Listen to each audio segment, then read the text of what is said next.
Subscribe now and press the bell icon. Never miss an update.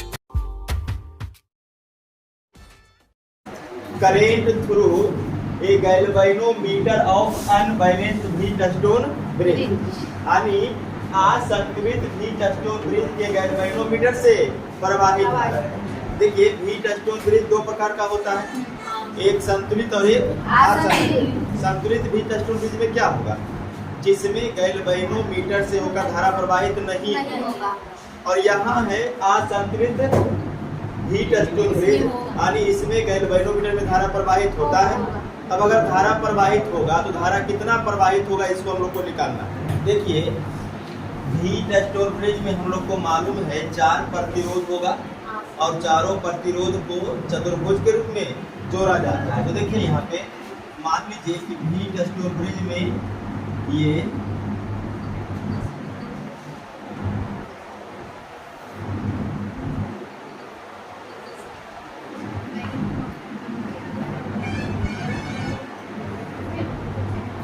इस प्रकार से 4 प्रतिरोध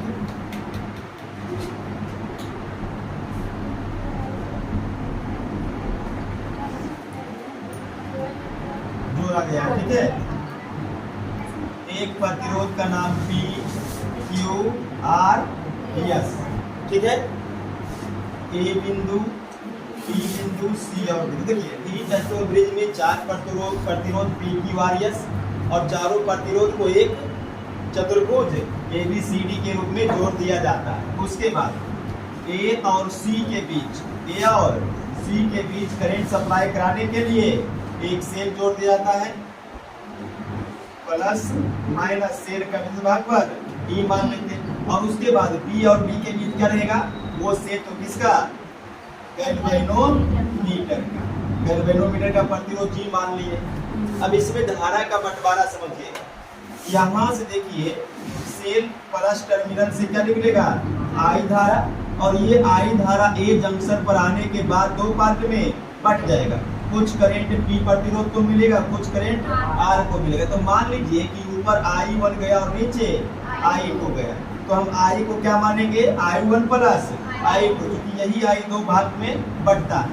अब यहाँ पर देखिए ये I1 धारा जब जंक्शन बी पर पहुंचेगा, यहाँ से भी ब्रांच फूट रहा है, एक ब्रांच नीचे गैल्वेनोमीटर और एक ब्रांच क्यू प्रतिरोध। मान लीजिए गैल्वेनोमीटर में प्रवाहित धारा IG है, तो इधर धारा कितना बचेगा, I1 माइनस IG। देखिए यहाँ से I1 आया, इधर IG गया, तो कितना बचा, I1 माइनस IG। अब यहाँ पर देखिएगा ये I2 इनकमिंग और IG भी इनकमिंग, दोनों करंट यहाँ से मिल करके बाहर निकल जाएगा, ठीक है। तो टोटल इनकमिंग बराबर टोटल आउटगोइंग, तो जितना आएगा उतना बाहर निकलेगा। तो कितना आ रहा है, I2, और कितना आ रहा है, IG, दोनों मिल करके निकल जाएगा। और फिर C बिंदु पर क्या होगा समझिए, ये इनकमिंग ये भी इनकमिंग, तो आउटगोइंग इक्वल, मतलब जितना आएगा उतना बाहर निकलेगा। तो जोड़ेंगे, तो जोड़िएगा, देखिए IG माइनस IG प्लस खत्म हो जाएगा, I2 plus I1 plus I, और यही क्या बनेगा, I2। यही देखिए I 2 पार्ट में टूटता है, तो जितना करंट इधर से आया उतना करंट क्या होगा, बाहर निकलेगा। हम लोग को ज्ञात करना है अब यहाँ पे ये अनबैलेंस्ड व्हीटस्टोन ब्रिज जो है, उसमें ये जो गैल्वेनोमीटर में धारा IG प्रवाहित हो रहा है उसका मान हम लोग को ज्ञात करना है, ठीक है। फिर से शुरू समझिए, व्हीटस्टोन ब्रिज में 4 प्रतिरोध P, Q, R, S को एक चतुर्भुज ABCD के रूप में जोड़ दिया जाता है। A और C के बीच धारा प्रवाहित कराने के लिए एक बैटरी जोड़ दिया जाता है, B और D के बीच एक गैल्वेनोमीटर जोड़ दिया जाता है, और धारा का बंटवारा किस प्रकार से हुआ वो भी चित्र में दर्शाया हुआ है। अब इसमें किरचॉफ का नियम लगाइए, लूप नियम, ठीक है। तो यहाँ पर हम लोग देखेंगे applying Kirchhoff's law in loop, कौन सा लूप बनेगा, A B B A, ठीक है। अब इस लूप में देखिए, लूप का नियम क्या कहता है कि किसी भी बंद लूप में, किसी भी बंद परिपथ में प्रत्येक भाग से प्रवाहित धारा और प्रतिरोध का गुणनफल का बीजगणितीय योग है। तो पहले देखिए, अगर हम चलते हैं ए से बी, देखिए ए से बी में धारा कितना है I1 और प्रतिरोध P है, प्रतिरोध P। फिर आइए देखिए ए से बी हो गया, उसके बाद क्या कहाँ बढ़िएगा बी से डी, तो बी से डी में धारा कितना है IG और प्रतिरोध गैल्वेनोमीटर का प्रतिरोध G मान लीजिए।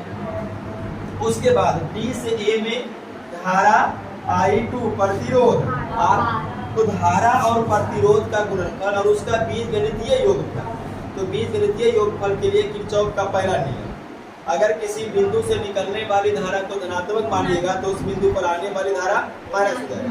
तो समझिए, यहाँ से ए बिंदु से धारा निकल रहा है तो ये I1 हो जाएगा प्लस में, बी से भी धारा निकल रहा है तो IG भी प्लस में, और डी से धारा निकल नहीं रहा बल्कि धारा आ रहा तो ये माइनस में। तो ये वाला देखिए माइनस में और बाकी ये दोनों प्लस, और ये किसके बराबर होता है तो उस बंद लूप में लगे हुए सेल के विद्युत वाहक बल के बराबर। इसमें कोई सेल है नहीं लगा हुआ, देखिए ए बी बी बी कोई सेल है लगा हुआ नहीं है, तो विद्युत वाहक बल कितना देगा 0। समीकरण इसको कर दीजिएगा clear.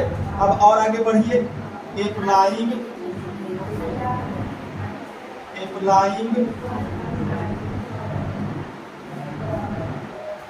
Kirchhoff's law in loop.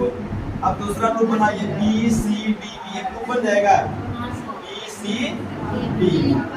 देखिएगा छोटू, धारा लीजिए बी से सी में और प्रतिरोध का गुणनफल कीजिएगा। तो बी से सी में देखिए धारा कितना है I1 माइनस IG और इंटू करिएगा प्रतिरोध Q। उसके बाद और आगे बढ़िए सी से डी, धारा है I2 प्लस IG प्रतिरोध यस। फिर यहाँ से यहाँ बढ़िएगा तो धारा IG और प्रतिरोध G है।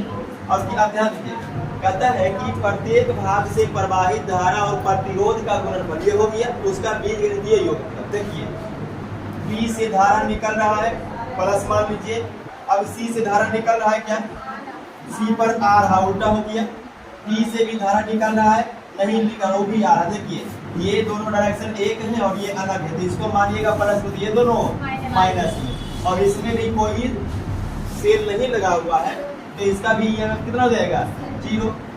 कितना हो जाएगा 0।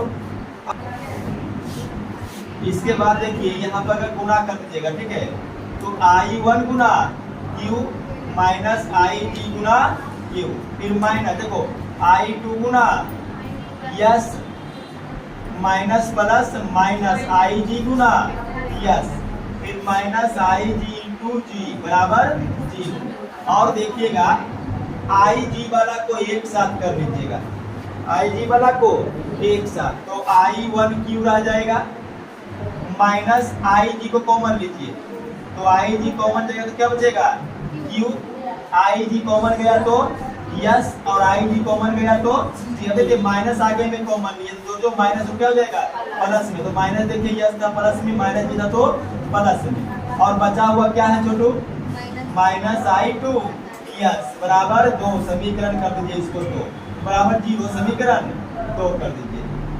ओके देखिए, अब इसको हल करने के लिए समीकरण एक और दो नियम लगाते हैं। तो जो राशि दिया हो देखिए यहाँ पर भी I1 यहाँ पर भी I1, यहाँ IG यहाँ IG, यहाँ I2 यहाँ I2, तो I1 I2 और IG ये जो तीन राशि इसको ले लीजिए I1 IG और I2।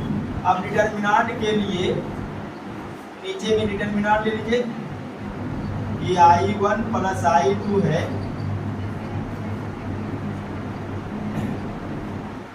बराबर जान दीजिए। अब देखो छोटू डिटर्मिनेंट का नियम क्या है, जिस चीज को लीजिएगा किसको हम ले रहे हैं तो I1 वाला पार्ट को ढक दीजिए, I1 वाला पार्ट ढक दीजिए, यहाँ भी I1 पार्ट ढकाएगा। अब ढकिएगा तो क्या बचेगा देखिए कैपिटल G, IG को नहीं लेना, IG तो वही घटक है, इसको छोड़ दीजिए। किसको लीजिएगा G को, G। उसके बाद यहाँ देखिए इसको ढकिएगा तो क्या बचेगा माइनस में Q plus yes plus G। उसके बाद देखो इसको ढक दिए हैं तो ये क्या बचा हुआ है माइनस में R, और यहाँ भी इसको ढकिएगा तो क्या बचा हुआ माइनस में यस। क्लियर, एक एक पार्ट को लीजिए, एक एक पार्ट को ढक दीजिए। किसको लेंगे, अब आई जी को ढक दीजिए। देखिए आई जी को ढकेंगे क्या बचेगा, इधर P और इधर माइनस R, तो इधर P और इधर माइनस R। उसके बाद इसमें भी देखिए इसको लेना था आई जी को ढक दीजिए तो क्या बचेगा, इधर Q बचेगा और इधर माइनस S बचेगा।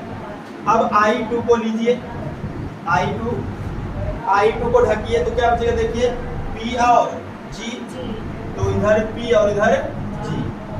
उसके बाद इसमें भी I2 को ढकिए तो क्या बचेगा, इधर Q और इधर माइनस के साथ ये Q plus S plus G, और एक बराबर में कांस्टेंट देना, बराबर में कांस्टेंट। अब ध्यान दीजिएगा, अगर ये प्लस रहेगा तो ये माइनस रहेगा, फिर ये प्लस और तो कांस्टेंट है ये, तो अल्टरनेट चिन्ह लिया था, प्लस माइनस ऐसे करके जितना भी रहे। अब इसको हल करने के लिए क्या करिए, देखिए ऊपर में क्या है I1, अब नीचे क्रॉस मारिएगा, ऊपर I1 नीचे क्रॉस कीजिएगा इस ढंग से, और इसका गुना इसके साथ, इसका गुना इसके साथ, तो करिए G गुना S माइनस है, फिर इसको गुना करेंगे तो माइनस माइनस प्लस, ठीक, और R into Q plus S plus G। लेकिन एक से और ध्यान में रखिएगा कि अगर ये वाला चिन्ह प्लस के साथ गुना करिएगा तो ये वाला चिन्ह माइनस के साथ, या ये वाला चिन्ह माइनस के साथ तो ये वाला चिन्ह प्लस के साथ, उल्टा होगा, एक प्लस तो एक माइनस। अगर हम इसको लिए हैं प्लस के साथ गुना तो इसको लेंगे माइनस, समझिए दो माइनस पहले से और एक माइनस हम और लीजिएगा तो क्या माइनस होगा 3 होती है, माइनस में आ जाएगा। ठीक है, तो अब याद रखिएगा कि ये वाला प्लस में और ये वाला माइनस में, समझाने के लिए सही कर दिए हैं, लिखने की जरूरत नहीं है वो। फिर बराबर देखिए माइनस IG बटा, अब फिर से यहाँ क्रॉस मारिएगा तो कितना है S P और माइनस R, समझिए ये वाला चिन्ह प्लस, ये वाला माइनस में, एक माइनस और करेंगे तो प्लस, बराबर यहाँ से फिर करिएगा I2, फिर से क्रॉस मारिए यहाँ से यहाँ, तो माइनस P इंटू कितना है Q plus S plus G, और इधर करेंगे तो G इंटू Q। अब ये वाला चिन्ह प्लस तो ये वाला माइनस, बराबर में क्या ये आ गया। अब लाना हमको क्या है, गैल्वेनोमीटर में प्रवाहित धारा। अब देखिए ये इसके बराबर, ये इसके बराबर, ये इसके बराबर, तीनों सब बराबर है, तो हम लोग क्या करेंगे यहाँ से इसको बराबर कर देंगे, तो IG बटा SP प्लस RQ बराबर के, और देखिए IG इक्वल टू क्या होगा, इसको उठा के यहाँ ले जाएंगे तो K into RQ minus SP, plus वाला को पहले लिख दिया, माइनस वाला को बाद। देखिए गैल्वेनोमीटर में प्रवाहित धारा किया, गैल्वेनोमीटर में प्रवाहित धारा। अब देखिए इसमें आप स्पेशल केस भी लगा सकते हैं, ठीक है, इसमें स्पेशल केस। तो देखिए स्पेशल केस, ठीक है, ये तो आ गया असंतुलित व्हीट स्टोन ब्रिज में कितना धारा प्रवाहित होगा। अगर यहाँ पर आप संतुलित व्हीट स्टोन ब्रिज के लिए देखिएगा, बैलेंस्ड व्हीट स्टोन ब्रिज के लिए, अब बात कीजिए बैलेंस व्हीट स्टोन ब्रिज जब होता है संतुलित व्हीट स्टोन ब्रिज, तो गैल्वेनोमीटर में कितना धारा प्रवाहित होता है 0। जब ये संतुलित हो जाएगा तो गैल्वेनोमीटर में कोई भी धारा प्रवाहित नहीं होगा। अगर उस स्थिति में आप यहाँ देखिएगा तो IG का मान 0 बराबर K into RQ minus SP, उसके बाद अगर हम K को इधर लाते हैं तो वो भी 0, तो 0 equal to R Q minus S P. और देखिए अगर हम ये माइनस को इधर उठा के लाएंगे तो प्लस, तो ये क्या बनेगा S P equal to R Q. इसीलिए देखिए ये P है, अब Q को इधर लाएंगे तो बटा में बराबर, ये R है, इसको इधर लाएंगे तो बटा में यस। देखिए आप बात कीजिए बैलेंस हीट स्टोन ब्रिज के लिए P बटा Q बराबर R बटा यस। यहाँ से भी आप सिद्ध कर सकते हैं। ठीक है, चलिए नोट कर लीजिए यहाँ पर।